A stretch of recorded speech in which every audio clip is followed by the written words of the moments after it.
తిరిగి వార్తలకి స్వాగతం. రాష్ట్ర జనాభాలో 20 లక్షల జనసంఖ్య కలిగిన దివ్యాంగులకు ఆంధ్రప్రదేశ్ ప్రభుత్వం స్థానిక సంస్థల్లో 4% రిజర్వేషన్లు కల్పించాలని ఏపీ దివ్యాంగుల సంక్షేమ సంఘం రాష్ట్ర అధ్యక్షులు జోజిబాబు కోరారు. చట్టసభల్లో రిజర్వేషన్ల కోసం అసెంబ్లీలో తీర్మానం చేసి పార్లమెంట్లో ఆమోదానికి పంపాలని ఆయన ప్రభుత్వాన్ని డిమాండ్ చేశారు. స్థానిక సంస్థల్లో రిజర్వేషన్లు కల్పించే విషయంలో సీఎం చంద్రబాబు జోక్యం చేసుకోవాలన్నారు. విజయవాడ ధర్నా చౌక్ వద్ద దివ్యాంగుల రాజకీయ దీక్ష చేపట్టారు. ఈ సందర్భంగా జోజిబాబు మాట్లాడుతూ కేంద్ర రాష్ట్ర ప్రభుత్వాలు దివ్యాంగుల పట్ల వివక్షత కలిగి ఉన్నాయన్నారు. కేవలం పెన్షన్దారులుగానే పరిగణిస్తూ రాజ్యాధికారంలో భాగస్వామ్యం కల్పించకుండా కాలయాపన చేస్తున్నాయని ధ్వజమెత్తారు. భారతదేశానికి స్వాతంత్ర్యం వచ్చి 70 సంవత్సరాలు గడుస్తున్నా హక్కుల కోసం నేటికి ప్రభుత్వాలను యాచించాలని ప్రశ్నించారు. దివ్యాంగులు హక్కుల కోసం యాచించకుండా శాసించి సాధించుకోవాలంటే స్థానిక సంస్థలు చట్టసభల్లో రాజకీయ రిజర్వేషన్లు కల్పించే వరకు పాలక ప్రభుత్వాలు రాజకీయ పార్టీలపై ఒత్తిడిని పెంచడానికి దివ్యాంగులు సంఘటితం కావాలన్నారు. ఈ రాష్ట్రంలో పంచాయతీ వార్డు మెంబర్ నుండి మెంబర్ ఆఫ్ పార్లమెంట్ వరకు 1,55,291 మంది ప్రజాప్రతినిధులు ఉన్నారని, దివ్యాంగులకు 4% స్థానిక సంస్థల్లో రిజర్వేషన్లు కల్పిస్తే 6,353 మంది ప్రజాప్రతినిధులుగా అవకాశం పొందుతారన్నారు. జనాభా వాటా ప్రకారం ఈ రాష్ట్రంలో అన్ని రాజకీయ పార్టీలు దివ్యాంగులకు 7 అసెంబ్లీ, 1 పార్లమెంటు స్థానాన్ని కేటాయించాల్సిందేనని డిమాండ్ చేశారు. దివ్యాంగులకు స్థానిక సంస్థల్లో రిజర్వేషన్లు కల్పించే అంశం రాష్ట్ర పరిధిలోనే అయినందున ముఖ్యమంత్రి నారా చంద్రబాబు నాయుడు వెంటనే తక్షణ చర్యలు చేపట్టాలని డిమాండ్ చేశారు. త్వరలో చంద్రబాబు నాయుడు గారు రాజకీయ ప్రస్థానాన్ని ప్రారంభించిన చంద్రగిరి నుండి దివ్యాంగుల రాజకీయ చైతన్య యాత్ర చేపడతామన్నారు. మరి ఇప్పుడు స్వాతంత్రం వచ్చి 70 సంవత్సరాలు అయినప్పుడు కూడా మరి దివ్యాంగుల పట్ల ప్రభుత్వాలు చిన్నచూపు చూస్తున్నాయి. ప్రభుత్వాలు వస్తున్నాయి పోతున్నాయి, కానీ దివ్యాంగుల బతుకులు అలాగే ఉన్నాయి. ఎక్కడేసి దివ్యాంగులు అక్కడే ఉన్నాయి. మరి 175 అసెంబ్లీ స్థానాలు ఉంటే మరి దివ్యాంగులకు ఒక స్థానం కూడా కల్పించలేకపోవడం బాధాకరం. మరి 25 పార్లమెంట్ స్థానాలు ఉంటే ఒక్క స్థానం కూడా దివ్యాంగులకు రాజకీయ రిజర్వేషన్ కల్పించకపోవడం దురదృష్టకరము. దీన్ని మేము గట్టిగా ఖండిస్తున్నాము. రాబోయే రోజుల్లో మరి రాష్ట్ర ప్రభుత్వము స్థానిక సంస్థల్లో రాజకీయ రిజర్వేషన్లు కలిపి 4% రిజర్వేషన్ కల్పించి మరి అదేవిధంగా చట్టసభలకై మరి అసెంబ్లీలో తీర్మానం చేసి పార్లమెంట్కి పంపించి దివ్యాంగులకి చట్టబద్ధత కల్పించాలని రాష్ట్ర ప్రభుత్వం డిమాండ్ చేస్తున్నాం. ఈరోజు గ్రామ పంచాయతీలు మరి 13 జిల్లాలో 12,800 గ్రామ పంచాయతీలు ఉన్నాయి. 4% రిజర్వేషన్ ఇస్తే నా దివ్యాంగ సోదరులు కానీ 526 మంది ప్రజాప్రతినిధులుగా పంచాయతీ ప్రతినిధులుగా ఉంటారు.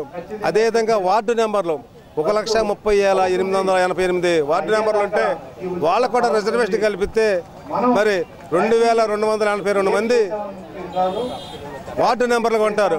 మరి ఈరోజు 11,408 ఎంపీటీసీలు ఉన్నాయి.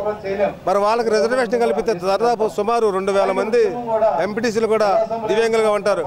మరి ఈ భారతదేశాన్ని స్వాతంత్రం వచ్చి 70 సంవత్సరాలు అయినప్పటికీ కూడా మరి దివ్యాంగుల యొక్క స్థితిగతులు అక్కడే ఉన్నాయి. వివిధ ఇంజనీరింగ్ విభాగాల్లో వారి అవకాశాలను విద్యార్థులకు పరిచయం చేసేందుకు నిట్ విశ్వవిద్యాలయం పలు సెమినార్లను దేశంలో వివిధ ప్రాంతాల్లో నిర్వహిస్తున్నట్లు విశ్వవిద్యాలయ డైరెక్టర్ పంకజ్ శర్మ తెలిపారు. విశ్వవిద్యాలయాలు విద్యలోనూ కెరీర్లో వారి జీవితాలను మెరుగుపరిచి వారిని సమాజానికి ఉపయోగపడే విధంగా సూచనలు అందిస్తోందని చెప్పారు. గాంధీనగర్లోని ప్రెస్ క్లబ్లో బుధవారం ఏర్పాటు చేసిన విలేకరుల సమావేశంలో ఆయన మాట్లాడుతూ ఈ నెల 27వ తేదీన సెమినార్ను అవగాహన సదస్సును నిర్వహించామన్నారు. 10వ తరగతి ఇంటర్మీడియట్లలో అత్యుత్తమ ప్రతిభ ప్రదర్శించిన విద్యార్థులకు నిట్ ఎన్యూ స్కాలర్ ప్రోగ్రాం ద్వారా ప్రతిభా పురస్కారాలు అందిస్తోందని పేర్కొన్నారు. ప్రధానంగా విశ్వవిద్యాలయం విద్యలోనూ కెరీర్లో వారి జీవితాలను మెరుగుపరిచి వారిని సమాజానికి ఉపయోగపడే విధంగా సూచనలు అందిస్తోందని తెలిపారు. విశ్వవిద్యాలయం ప్రాంతీయ డైరెక్టర్ రంగినేని వెంకటేశ్వరరావు మాట్లాడుతూ విశ్వవిద్యాలయం computer science, engineering electronics, communication, biotechnology, 4 సంవత్సరాల ఇంటిగ్రేటెడ్ ఎంఎస్సీ వంటి గ్రాడ్యుయేట్, అండర్ గ్రాడ్యుయేట్ కోర్సుల్లో శిక్షణ అందిస్తోందని తెలిపారు. Talk about their interest, we talk about our university, how NIT University is unique. We are NIT University is University of the future. We will be spoken about the lot of career options after class 12. There are almost more than 26 engineering streams are in engineering. So what you do as a student And today we are conducting the admission seminar in the Vijayawada Center, NIT Center, where we are calling students, parents for the admission counseling for NIT University. We started NIT University in 2009, and since inception we have achieved our 100% placement record because of the very strong industry linkages. Every student from NIT University during his program, he is going for 6-month industry practice, which is mandatory for the BTech program. I would request my colleague Venkat to further explain. Yeah, Venkat. Nimran అనే ప్లేస్లో ఉంది. ఇది completely 100-acre campus, residential campus, co education. ఇందులో మనం బీటెక్లో 2 streams offer చేస్తున్నాం, computer science and electronic communication. University ప్రత్యేకత ఏంటంటే రీసెర్చ్ ప్రాజెక్ట్స్ అనేది ఫస్ట్ సెమిస్టర్ నుంచి స్టార్ట్ అవుతుంది. స్పెషలైజేషన్ ట్రాక్స్ అనేది సెకండ్ ఇయర్ నుంచి స్టార్ట్ అవుతుంది. అందులో కంప్యూటర్ సైన్స్ తీసుకున్నట్టే big data, data science, cloud computing, mobile technologies, artificial intelligence, ఈ విధంగా స్పెషలైజేషన్ ట్రాక్స్ కావాలి. మనకు ఎమర్జింగ్ ట్రెండ్స్ మన నెక్స్ట్ ఉన్న కంపెనీస్ ఏవైతే కావాలో దాని మీద మనం చేస్తున్నాం అనమాట. దాని గురించి స్పెషలైజేషన్.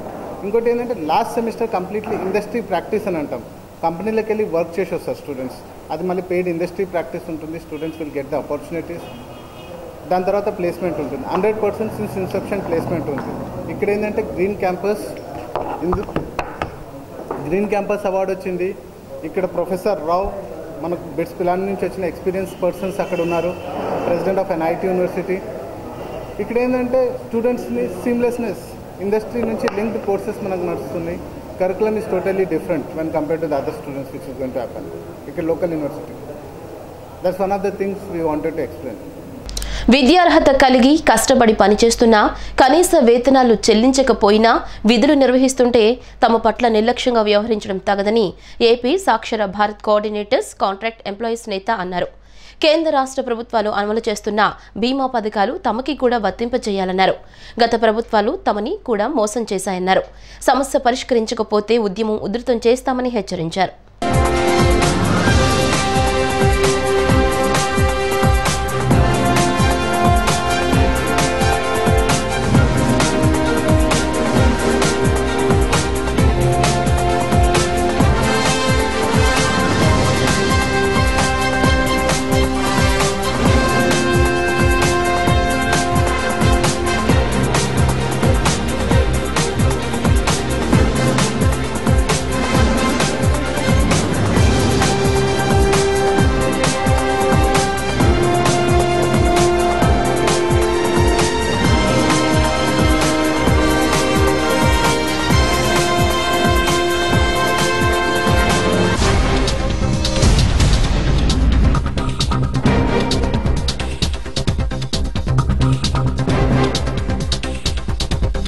మేము గత 8 సంవత్సరాలుగా ఈ వయోజన విద్యా కార్యక్రమం సాక్షర భారత్ మండల సమన్వయకర్తలుగా పనిచేస్తున్నాము. డిగ్రీ క్వాలిఫికేషన్ ఉండి కేవలం 6,000 జీతంతో ఈ 8 సంవత్సరాల నుంచి కూడా మేము వర్క్ చేయడం జరుగుతుంది. గ్రామాల్లో కానీ మండలాల్లో కానీ అన్ని అభివృద్ధి కార్యక్రమాల్లో సాక్షర భారత ఉద్యోగులు ఎంతో కీలక పాత్ర పోషిస్తున్నారు. అయినప్పటికీ మాకు ఇచ్చే గౌరవ వేతనాలతో చూసుకుంటే అందరికంటే చాలా తక్కువగా ఉన్నాయి. కుటుంబ ఆర్థిక పరిస్థితులు కూడా చక్కదిద్దుకోలేని పరిస్థితుల్లో ఈరోజు మేము ఉన్నాము. ఎందుకంటే 6,000 రూపాయల జీతంతో కాపురా కుటుంబాలు నడటం అంటే జరిగే పని కాదు. అందువల్ల ఈరోజు రాష్ట్ర స్థాయిలో సాక్షర భారత ఉద్యోగులు మొత్తం కూడా ఐక్యంగా ఏకమయ్యి ఈరోజు ధర్నా కార్యక్రమం నిర్వహించడం జరుగుతుంది. సాక్షర భారత ఉద్యోగులకి ఉద్యోగ భద్రత కల్పించాలి ప్రధానమైన డిమాండ్ తోటి మేము ఈరోజు ఈ కార్యక్రమాన్ని నిర్వహించడం జరుగుతుంది. ఉద్యోగస్తులకి జీవో నెంబర్ 151 ప్రకారం ఉద్యోగస్తులుగా గుర్తించి కేంద్ర రాష్ట్ర ప్రభుత్వం అమలు చేస్తున్న సంక్షేమ పథకాలు మరియు ఉద్యోగ భద్రత, బీమా సౌకర్యాలు కల్పించి మళ్ళీ కేంద్ర ప్రభుత్వం చేస్తున్న ప్రతి ఒక్క కార్యక్రమంలో కూడా మేమందరం కూడా ఎంతో క్రమశిక్షణతో ఐక్యతతోటి మేము పనిచేస్తున్నాము. చేసినప్పటికి కూడా మాకు ఇస్తున్న గౌరవ వేతనాలు చూస్తుంటే ఎవరికీ లేని మరీ చాలా తక్కువ వేతనాలతో మమ్మల్ని ఈ 8 సంవత్సరాల నుంచి అన్ని ప్రభుత్వాలు మమ్మల్ని తీవ్రంగా మోసం చేయడం జరిగింది. ఇప్పటికి కూడా మేము ఎన్నోసార్లు ఎంతోమంది ప్రజాప్రతినిధులకి నాయకులకు కూడా మేము మా యొక్క సమస్యల గురించి రిప్రజెంటేషన్ ఇవ్వడం జరిగింది. అయినప్పటికీ కూడా ఎవరు కూడా ఈ కార్యక్రమం మీద స్పందించలేదు. కాబట్టి ఈరోజు మేము రాష్ట్ర స్థాయిలో తీవ్ర స్థాయిలో ఉద్యమం చేయాలని ఇక నుంచి జరగబోయే కార్యక్రమాలు కూడా ఈ యొక్క కార్యక్రమాన్ని మేము ఉధృతం చేస్తామని ఇందుమూలంగా చెప్తున్నాం.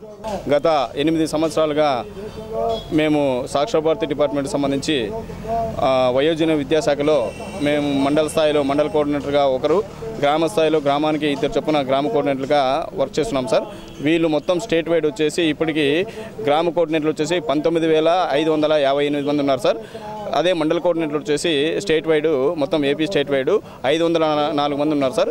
వీళ్ళకి గౌరవ వేతనంతో అంటే గ్రామ స్థాయిలో పనిచేసినటువంటి గ్రామ కోఆర్డినేటర్లకి 2000 రూపాయలు, మండల స్థాయిలో పనిచేసినటువంటి మండల స్థాయి మండల కోఆర్డినేటర్లకి 6000 గౌరవ వేతనంతో మాత్రమే మేము గత 8 ఏళ్ళుగా ఇక్కడ పనిచేస్తున్నాం సార్.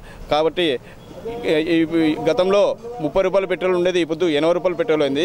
కానీ 30 రూపాయల పెట్రోల్ ఉన్నప్పుడు కూడా మా గౌరవ వేతనం 6000, 80 రూపాయల పెట్రోల్ అయినప్పుడు కూడా మా గౌరవ వేతనం 6000. కాబట్టి మా కుటుంబ పోషణలు కూడా చాలా ఇబ్బందికరంగా ఉన్నాయి. అవి కూడా మాకు 2 నెలలు 3 నెలలకు కూడా ఇవ్వకోకుండా కనీసము సంవత్సరాల కొద్దీ పెండింగ్ పెడుతూ మా వేతనాలను ఇవ్వకోకుండా మా కుటుంబ పోషణ చాలా గణనీయమైన స్థితిలో చాలా ఇబ్బందికర పరిస్థితుల్లో కుటుంబాలను పోషించుకోవాల్సి వస్తుంది సార్. 6000 రూపాయలు అంటే ఒక కుటుంబానికి 6000 రూపాయలు అంటే ఒకసారి మీరే గుర్తుంచుకోవాలి. ఇప్పుడు కాసేపు ప్రకటనలు.